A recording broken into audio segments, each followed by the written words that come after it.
Good morning guys, আমাকে দেখে বুঝতেই পারছো যে সকাল সকাল কতটা কষ্ট করে আমি কলেজে যাচ্ছি। আর আগের দিন হয়েছিল বৃষ্টি, তাই জন্য গরম খুব একটা ছিল না। আর রাস্তায় ছিল জল। আর আমার খুব খিদে পেয়ে গেছিলো বলে আমি একটা কেক নিয়ে নিয়েছি। ট্রেনের জন্য অপেক্ষা করতে করতে আমি ভাবলাম যে একটু কেকই খেয়ে নিই। যাই হোক, গরম তো নেই, ঘাম তো হবে না। যাই, আচ্ছা কতজন আসবে ক্লাসে সেটাও জানি না, কারণ সবাই ঘুমাচ্ছে। দেখা যাক, এমনিও কম আসে যেহেতু এখন আমার লাস্ট ইয়ার চলছে। আসে ওই 17 জন 18 জন, তার থেকেও কম হতে পারে। তো যাই, গিয়ে দেখি আজকে কী অবস্থা ক্লাসে। আমার তো মনে হয় না 8টা থেকে কেউ আসবে, দেখা যাক। ওই যে বললাম আগের দিন বৃষ্টি হয়েছে, তাই জন্য দেখো রাস্তায় কত জল জমে গেছে। এটা কিন্তু বলাই যায় যে আমি নদী পেরিয়ে কলেজে যাচ্ছি। এই দেখো আমি ক্লাসে বসে আছি, স্যার পড়াচ্ছে, আমি পড়া শুনছি, আর পাশে বসে আমাকে ডিস্টার্ব করে যাচ্ছে, হাসিয়ে যাচ্ছে। আমাকে না ডিস্টার্ব করে এক মুহূর্ত থাকতে পারে না, জাস্ট দেখো।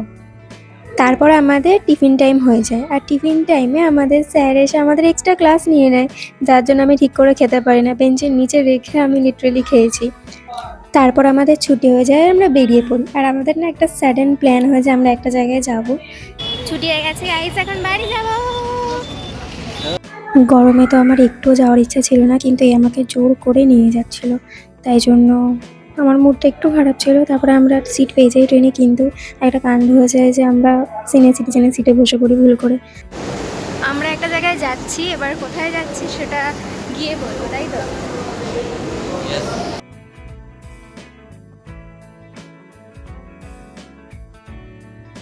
কমেন্টে বলো তো এটা কোন মেট্রো স্টেশন।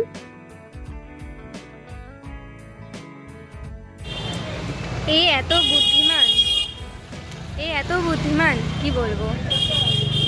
মেট্রোটা পুরো ফাঁকা ছিল, দরজা খোলে, তারপর তো মেট্রোতে ভিড় হয়ে যায়।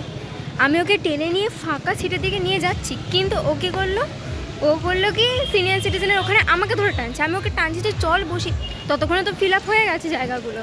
তারপরে ও দেখেছে ও আচ্ছা এটা সিনিয়র সিটিজেন। ও এত দিন ধরে মেট্রোতে চলছে, কিন্তু ওর প্রেসেন্স অফ মাইন্ড কাজই করেনি। আমি এসেছি চাঁদনি মার্কেটে একটা মাইক কিনবো বলে, যেন ভয়েসটা ক্লিয়ার শোনায়। তো দেখি আগে পাইনি কি, নাহলে অনলাইনে একটা অর্ডার দিয়েছি, এবার দেখি কি হয়। দেখো তোমরা, আমি এই মাইকটা কিনেছি, আর এই মাইকটা কি ভালো হবে আমাকে জানাও তো। বাড়ি এসে না আমি খুব হাঁপিয়ে গেছিলাম, একেই এত গরম আর এতটা জার্নি করেছি। তাই জন্য আগে আমি ফ্রেশ হয়ে নিয়েছি, ক্রিম মেখে নিয়েছি, দেন আমি রাতে কিছু খাইনি, না খেয়ে ঘুমিয়ে পড়েছিলাম। আমি সেদিন মেখেছিলাম ডট এন্ড কির ময়শ্চারাইজারটা, কিন্তু গরমে না আমি কোনো ক্রিমই মাখতে পারি না। যেহেতু আমাদের ঘরে এসি নেই, কোনো ক্রিম মাখলেই আমি রাতে ভীষণ ঘেমে যাই। তোমাদের সাথেও কি এটা হয়? হলে আমাকে প্লিজ জানাও। সে কারণে আমি ভালো করে ক্রিমটাকে ব্লেন্ড করে নিয়েছি, যেন শুকিয়ে যায়, মুখটা একদম তেল তেল না থাকে। তারপর আমি চুলটা বেঁধে নিয়েছি। আমার না সুন্দর সুন্দর হেয়ার ব্যান্ডস, ক্লিপস, ক্ল্যাচার্স, ক্রাঞ্চিস কালেক্ট করতে খুব ভালো লাগে, সেই কারণে আমি প্রায় না কিনে থাকি। এ দেখো আমার ক্যামেরা পড়ে আছে।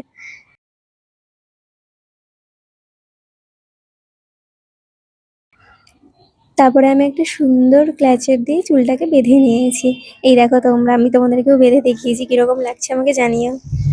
সো আজকের জন্য এইটুকুই থাক, tata, bye bye, subscribe, comment and please like the video.